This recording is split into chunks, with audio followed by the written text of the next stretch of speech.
Hello, everyone. Good to be with you again. Welcome to Story Time with Uncle Dave, as many of you lovingly refer to this time together. I'd like you to notice my clothing. Each subsequent video, I do put on more clothing. I'm hopeful by the time we get to videos 5, 6, 7, or 8, if we're lucky enough to get there, at least if I'm lucky enough to get there, and you guys continue to watch, that I'll actually be in maybe winter clothing, wearing a parka or something. So we'll see how that all plays out. If this is the first time watching me, on a video, I ask you this question: why? No, that's not the why I'm asking. I'm asking why, in the sense, do you start reading a book at chapter three? These days, not many people actually have time or inclination to read books, which is kind of sad. But no, you don't. You start in the beginning of the book. So please do me a favor: turn off this video, go back and watch videos 1 and 2, catch up with the story, and I think that'll make a lot more sense, and you'll feel better about yourself, and I'll feel better about you, and the world will be a better place. Thank you very much. And speaking of thank you, I have to say, from the bottom of my heart, I have been absolutely amazed, stunned by the outpouring of support for what I'm doing here. I would have never thought, like I said in the beginning, that it would take off like this. And I just can't thank you enough for the people that are kind enough to reach out and talk to me and watch and like and subscribe. It means the world. So thank you. When I think about the people I've heard from, there are young couples sitting and watching my videos together, husbands and wives. I'm not a great relationship, obviously, if they're doing that, but it means the world to me to take that kind of time. There are 20 somethings who have had experiences with their parents and grandparents collecting through the years, who've sent me some amazingly heart-wrenching stories about grandparents passing, and have this whole room or boxes of Pokemon cards that they've preserved in pristine condition for their grandchild, and grandchildren, coming into that room. And one particular story, he just sat there and cried when his grandmother invited him in to see what had been left, because he not only resonated with the meaning of the cards, but moreover, just the time and the memories of spending time with his grandfather. And then certainly there's many of you who just take a great peace and comfort, even a sort of an inner confidence in whether or not it's building or enjoying your collection. So to all of you, my sincere appreciation for your continued sharing, your continued commenting, your continued liking and subscribing. And so far, I've not missed one comment. I've certainly not tried to. Technology might get in the way. So I'm doing my part, and I appreciate you guys doing yours as well. So, and by the way, speaking of comments, sometime at night when you guys got nothing better to do, you can't sleep, or you're sitting on the potty, take a look through the comments. They're just incredible. When I say heartwarming, some of them are true stories of people's lives that I just find amazing that folks have that kind of intimate detail and share. But it's so meaningful for them, and it's very meaningful for me as well. So, lastly, I want to say thank you one more time to all of those, not only for your support, but many of you were kind enough to send flowers in honor of my dead cat. And I want you to know that I never expected that, but it does also mean the world to me. Thank you so much. For the gentleman who said that I'm sarcastic and sometimes, maybe that was one of them. I don't know, but you figure it out and get back to me. Let's talk about, speaking of sitting on the potty. All right. So I'd like to tell you guys a story which is related to a road trip that my wife and I took this past weekend. We were going out to pick up a collection of sealed booster boxes from a gentleman who lived about 6 hours away, but we were going to meet him about halfway, each of us driving 3 hours. So whenever we take a drive, my wife, who's also my best friend, is my designated driver.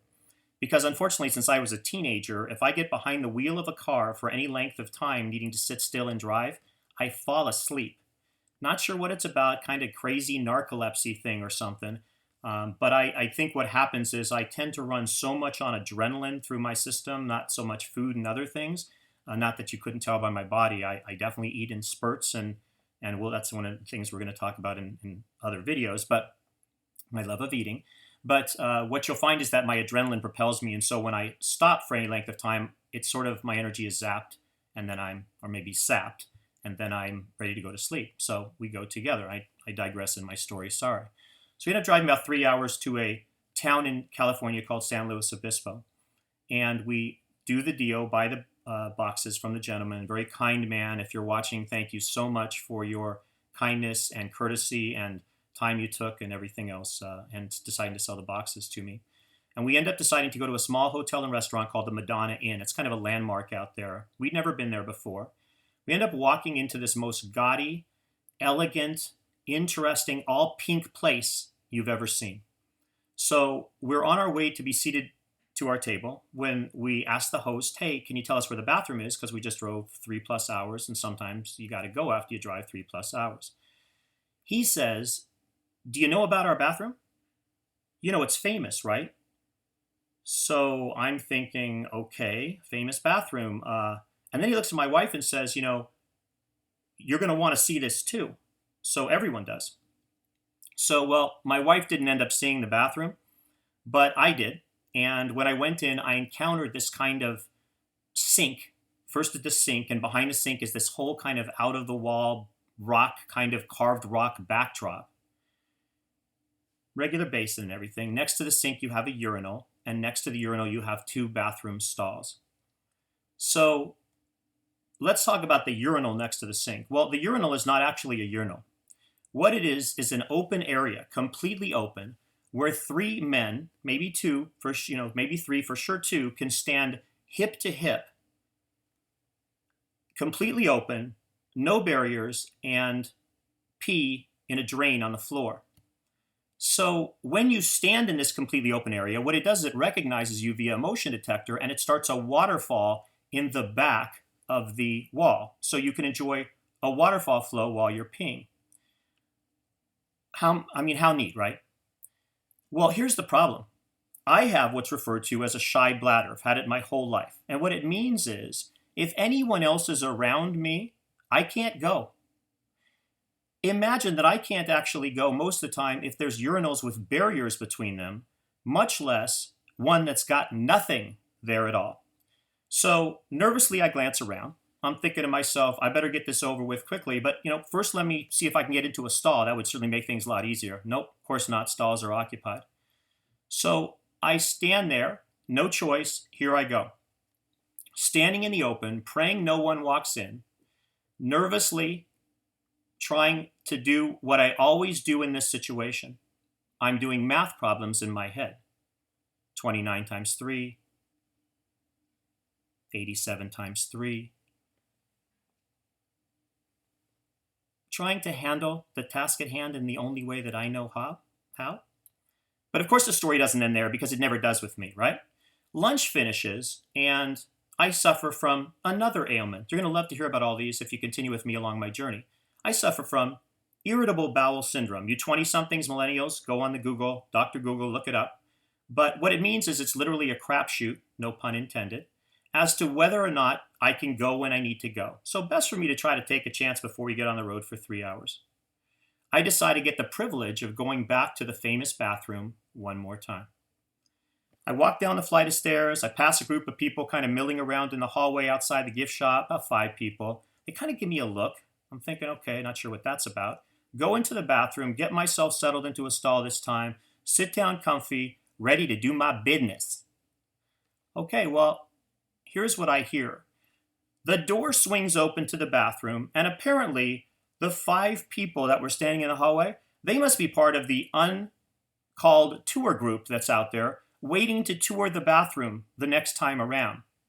So the gentlemen walk in, and they're all amazed at the pee on the floor, waterfall, whole deal, while their women friends are giggling at the one time in their life they're going to be able to come into a famous men's bathroom with I can pee in a drain on the floor with a waterfall coming out of it, motion detector thing. And I'm just sitting there in the stall with my pants down, waiting for the next tour group to go through, and possibly hoping I'm going to do my business. So don't let it ever be said that I don't do anything and won't do anything for collecting my Pokemon cards and keeping my collection in place, because I really will, whatever it takes. And that reminds me of a question. Is Pokemon card collecting an addiction for you? And if so, do you consider it something that is part of your personality, like you have an addictive personality? Please let me know in your comments, your words in the bottom. I will tell you that as far as I'm concerned, my therapist would say, I may not have a therapist actually, but if she were here and I had one, she would tell you, don't talk about this in public. And I would say, I'm paying your bills. Let me talk about myself. maybe these folks are helping me as much as I'm helping them. And then we decide we still want to have a relationship together anymore. So I have an addictive personality. I'm aware of it. I'll give you one example. There'll be many throughout our journey together. But I was 16 years old. Let me show you what I looked like at 16. I'll grab a picture. A lot of white on the picture. I've got to block out all of my life. So let's see if I can do this, okay? This is me at 16, sporting the wonderful ABBA shirt and a lot of hair, both top of the head and bottom of the chin. I looked older than my age, whether or not you can tell. So here's what I did at 16. Without my parents' knowledge, I would go climb on a bus. It was called the Old Ladies Bus. The Old Ladies Bus went from California to Nevada, 2-hour trip each way, once a week. I got on the bus with the ladies because I wanted to go and gamble. I wanted to go to the casinos in Nevada. We didn't have them in California. So I go there with the ladies one time. I'm losing as usual in my gambling efforts. And the bus driver yells out, it's time for us to all get back on the bus. We're heading on home. Well, I decide that I'm going to make a last bet, try to recover. If those of you who happen to be gamblers understand, you never recover. You think you are going to. It's part of gambling. So especially when you have an addiction. So I threw my last $20 bills, 2 of them, on the table at the blackjack table. And as soon as they were on the table, no time, of course, to buy chips, got to get the bets big and heavy out there, the dealer, as quickly as that, basically dealt herself 21. She scooped up my $20 bills, and I dejectedly headed out to the bus. Experiences like that have, told me then and have told me through my life that yes, I have an addictive personality, and also that I was not wanting to be involved in gambling. And since that time, I've actually never been to a casino again because I recognize the dangers that it might put me in. So what I'll tell you is I've always felt a bit of an addiction to the Pokemon card collecting efforts that I'm involved in. But at the same time, 50% or more of what I do when I do this is around obligation. I feel the responsibility to this community to be an ambassador for all of you and for all that is good in all of us and all of everything, the innocence in this hobby. And that propels me why I worry sometimes about not meeting expectations and other things, because we all need representation in the best of ways when someone has a platform, if you can't get that platform necessarily yourself. Okay, we're going to talk about World Championships, specifically Pokemon World Championships 2004. Let me start with a quick introduction. The first actual World Championships for Pokemon were held in 2002. They were held in Seattle, Washington. They were put on by Wizards of the Coast. Next, we have 2003, and in 2003, there were no Pokemon World Championships because that was the year that Nintendo took over the licensing from Wizards of the Coast. So then you would go to 2004. 2004, we had the Pokemon World Championships. They were held in Florida, and this was then put on by Nintendo. And this was the first year that cards were actually distributed associated with the championships. So 2002, of course, there were none. In 2003, there was no championships. So we go back to my timeline. We're back in April of 2004 when I pick up my first 2 sets, the Team Magma, Team Aqua, and the Team Dragon set. For some crazy reason, in the very beginning of when I started Pokemon collecting, I actually kept a spreadsheet of what I was buying. So I'm going to share a little bit of it with you because I find it interesting. I look back and I'm literally in disbelief. I don't know what was wrong with me. What came over me? But I had the spreadsheet, and on August 29th, after I'd started buying a lot of other things from April to August to get my collection up and running, I bought my first Worlds 2004 card. It was an unstamped spectator card. Let me show it to you here. I'm not going to take these out of the holders. I'm just going to show them. By the way, for those of you that don't like the picture quality of this, and some of you have said it to me in a very kind way, like my son-in-law, I know where you live. Here's what we do.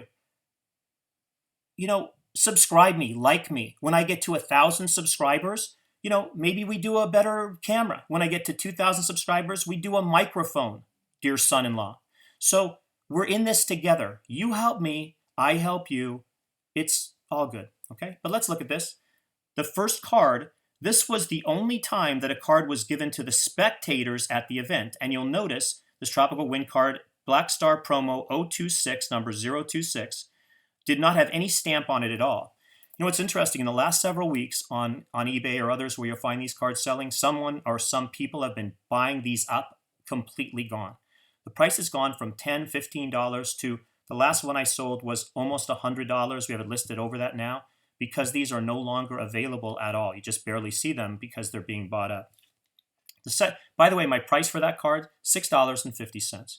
The second thing I bought, September of 2004, I bought a World Championship room key. Okay, I thought, again, interested me. I bought the room key, Pokemon Rocks America room key. Then, that was, by the way, $9. September 13th, 2004, I bought a participant card. Now, this is different than the spectator card. This is the participant card. Hopefully, you can see the World's 04 stamp on it, given to the spectators to the participants that played in the championships that year.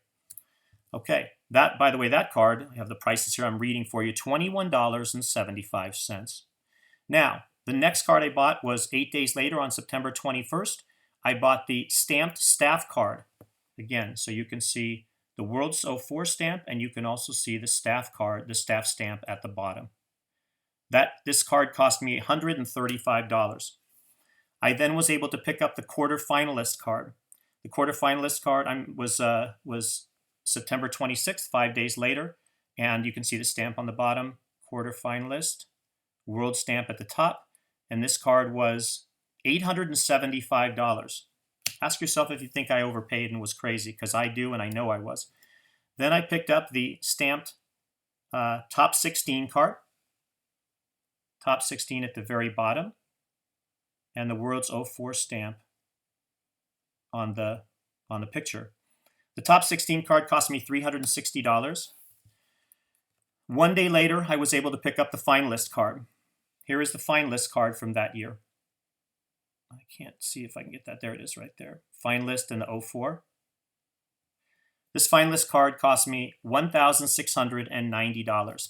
I want you to think about what that would be worth in today's dollars. I'm a financial advisor, and I'd have to sit down with my time value calculator, but I would say probably 4 to 5 times that much, if not much more.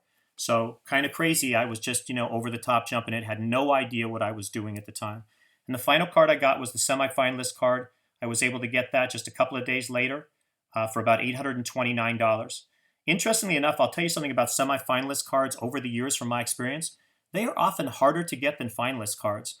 Dan Norton, sometime tell me what that's about, why that is, because I really don't know. Numerically, as far as the number of cards, maybe doesn't make sense, but for some reason they often can be.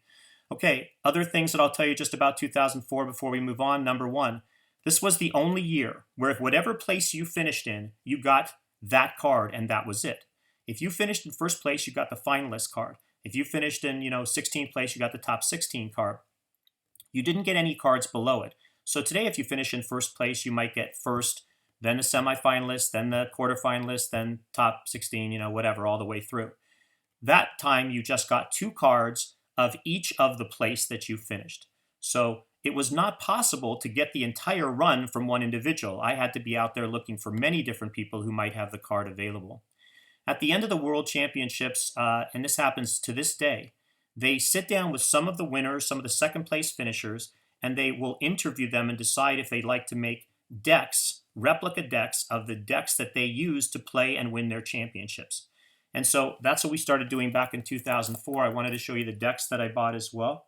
This is a team rushdown deck based on Kevin Nguyen's performance. He finished second in his age division.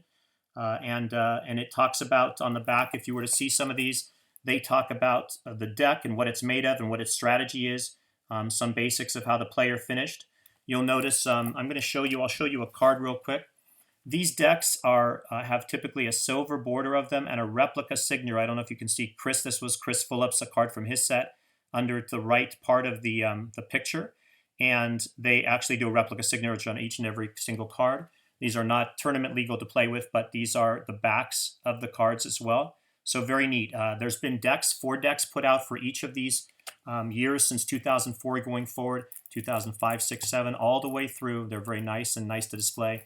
I'm fortunate to have a set of each of these from all of the years. Here's Chris Phillips' Blaziken Tech deck.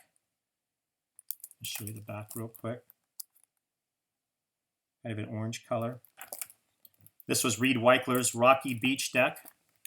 Each of these players were American, and they finished in second place in their respective age divisions.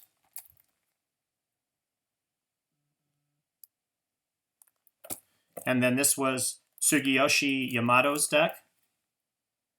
He was a first place finisher in his age group division. I do want to make it clear, I talk about the prices. I'm not afraid or embarrassed to talk about what I did. It's just kind of the history of life. If you live life and you do it the best you can, and sometimes you'll make mistakes, sometimes you won't, but usually it's not a bad thing to share. Hopefully maybe it makes other people think. So what I will tell you is, just because some people have made some comments, they haven't been about me. Thank you for your kindness, but I am not a trust fund baby. I did not come in with unlimited money. I've been working since I was 18 years old. I've been saving since I was 18 years old. Sometimes I'll tell you more about my history and what I've done, not only in the collecting industry and other things, but through all the years of working and saving. My wife and I, who, we argue about a lot of things because she's a good person. And she says, look, I've got things to tell you and you better take some wisdom from me as well. And I say, sure, honey, I really should do that so that, you don't cast me aside in our life together. Hence the drapes and other things we talk about. But she's, she understands my personality. And she's like, do you know what you're doing? Like, when we're on the street, is anybody going to buy your Pokemon cards so we can put a roof over our head? And, it's a valid point, I have to say. It resonated with me as well. So I get the money aspect. I've overspent, and I've, just had to work harder to compensate for it and try to put the money back in the bank. And fortunately, it's put me in this place now where some of the things I bought, despite how I overpaid, other things maybe make up for it in the value of my collection. I want to tell you something else about the 2004, kind of finish up my discussion of the year in general in Worlds. Number one, that it was the first time the Tropical Wind card that I showed you, which is called the Tropical Wind card, was ever released in English. It had been released in Japanese at the Tropical Mega Battle tournaments, which we're going to talk about later, not today, in 1999 and 2001. And the Tropical Wind artwork features Psyduck. You can see him hanging out of the hammock there, as did the Japanese versions. Psyduck has been featured in every Worlds promo card ever since this first one in 2004. All right. So, couple last points about this. I did not end up getting the 2004. So that was the 2004 finalist card run that we just talked about. In August of 2005, I bought the finalist card from one of the winners from 2005 for $3,708. Do you know why I paid so much for that card? Because I paid so much for that card because I did not know, Mr. Dummy learned the hard way, that there were other cards that were more valuable available than a finalist card. Well, guess what? There were, and they're called trophy cards. So I pay it only to find out, I think I got the top card. Sure, I'll pay $3,700 for the top card you could possibly get. Well, the number one winner ends up having a number one trophy card. And I didn't figure that out until November of 2005, even several months after I bought the finalist card from 2005. In November of 2005, I bought my first trophy card, number one. It was for 2005, number one. I'm going to tell you, we're not always going to talk numbers, but today we got to talk numbers. I spent $7,668 back in 2005 for that card. Remember I told you that I was certifiably crazy, Looney Tunes? Yes. If you don't think that yet, then you're not watching my videos. Starting in 2006, my wife and I began to attend annually each of the World Championships to try to make this process easier and hopefully a little bit less expensive. And we then attended each and every one going forward. It was our chance to take a break from the 8 children and get her a break, most importantly, and for me a chance to see if I could negotiate with the sellers and if they would be so kind enough as to sell their cards to me. So we've done that every year since. And while we were there, we also would put the word out to those attending, could you help us fill, as each year went by, any cards I might be missing in those higher value trophy type cards? So what about the 2004 trophy cards? Well, here's what happened in 2004. And this kind of mathematical, situation happens every once in a while that makes the cards all the more difficult to get and hence all the more valuable. In 2004, of the 3 first place finishers of the 3 age divisions, juniors, seniors, and masters, all 3 were won by Japanese players. The number 2 place awards all went to United States players, and every single number 3 championship place went to Japanese players. Here's the thing with Japanese winners of the cards. It's almost a badge of honor for you to lure a seller, lure a sale away from a championship placed winner from Japan, it's virtually impossible. When that card leaves this country, it is almost never ever seen again. The US sellers, on the other hand, we just look at it differently. It's a piece of cardboard and it's great and it's fantastic, but we still have our trophy to hold, etc. So it's worth money. And so those are a little bit easier to come, and get a hold of. The 2004 the fact that 3 players got second place from this country made that card relatively easy to get. And here's that card right now. And I didn't want to take these out of the holders, as you could imagine. I just don't want to handle them, so I'm sorry for the the glare and stuff. But you can see the trophy card. A lot of people feel like these were not good art because today they're so much more sophisticated with the full art trophy cards. But obviously the sentimental value and the stamp at the bottom and other things make it very different from my perspective. Okay, so we end up, over the course of time, I get the number 2 probably shortly thereafter, give or take maybe a year or two as I searched. But the number 3 and number 1 trophy cards, I want to tell you when they got to me. The number 3 card I don't really remember. I can tell you that I was negotiating for a long time, back and forth with folks that were trying to find one and help me across the world. And I would say that if I had to guess, I believe I got the 2004 number 3 trophy card in maybe 2012 or so, give or take a year. So here is the number 3 trainer. I don't know if you can see it. It says if you won this card at the 2004 Pokemon Trading Card Game World Championships, you may return to battle the best in 2005. But the real pinnacle of my collection was, and I get these dates from my faithful sidekick, Dan Norton. If you aren't sure about anything I'm saying and you want to know when I bought something, because I don't know, I can't say early onset dementia because I don't have it yet, but it's out there. And for those of you that have relatives, I'm not making fun of it, believe me.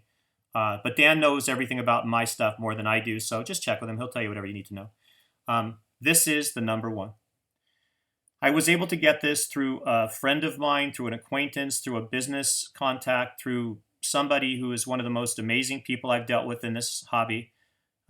He or she was able to deal with folks in Japan and confidentially, because I think that honestly this person did not want anyone to know that he was selling his card. I was able to acquire this card in roughly 10 years later from when it was put out there in 2014. When I held that card in my hand, there is no way to describe the excitement I felt, knowing that I had finally secured the first ever Pokemon World Championships first place trophy card. Dad. Yeah, what is it, baby? I'm doing a video right now, honey. Is your audience in there? I guess you could say that. Everyone say hello to my son, Luke. Luke, say hello to everyone. Hello, everyone. What's he doing? Telling you about his pre-release Raichu card? Well, let me tell you something. I just had my 9th birthday, and you know what he got me? He got me a pre-release Executor. It was worth $5. Best dad ever. Okay, wow, out of the mouths of babes. Thought he should have been a little bit more appreciative than that. Sorry for the interruption. Whew, okay, let's move on. A couple of last thoughts, and then I've got to do some discipline around here. My sincere thanks to Dan Norton, for his selfless support, kindness, and expertise. Check him out. Check him out on his channel, YouTube channel, DJ Gigabyte DJ. Gigabyte, and see if you like a few things over there. Second, the music on my video too. These are random thoughts. They always are, right? Some people were kind enough to say, David, you're going to get dinged for that. They're going to pull that music. They're going to take that music out. They're going to delete your video. Great feedback. Like, I didn't think about it. I thought I put a song on. The song I put on was on my computer from maybe 5, 7, 10 years ago. My kids had it out there. I don't know how to download a song. I find some old song, put it on, whatever. And then they tell me, boy, did you do the wrong thing there.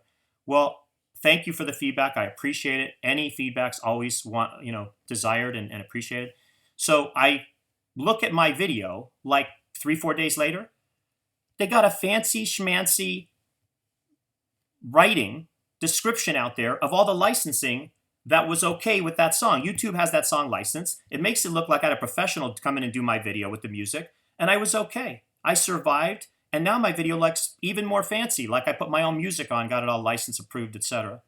And finally, to the two of you who desire to dislike my videos, I just want you to know something. I want you to know I know exactly who you are. I actually do. And I know that haters are always going to hate, but I just want to say thank you for taking the time to care enough, whatever impact I'm going to have and I'm trying to have on this hobby, by pressing that dislike button. It does mean you're there and you care. And with that, it's time to go. If you guys are enjoying our time together, our long, long time together, because I can't seem to ever shut my mouth, I just want to say, continue to like, continue to comment. Please subscribe. Please have your friends subscribe. Please have parents, grandparents. Doesn't cost a thing. Maybe they also have marriages they want to save, other family relationships they want to cultivate, long lost children they haven't spoken to in years. You just subscribe, good things will happen. Okay? But again, from the bottom of my heart, I cannot express my sincere gratitude and appreciation for you spending the time with me. Until next time, bye-bye.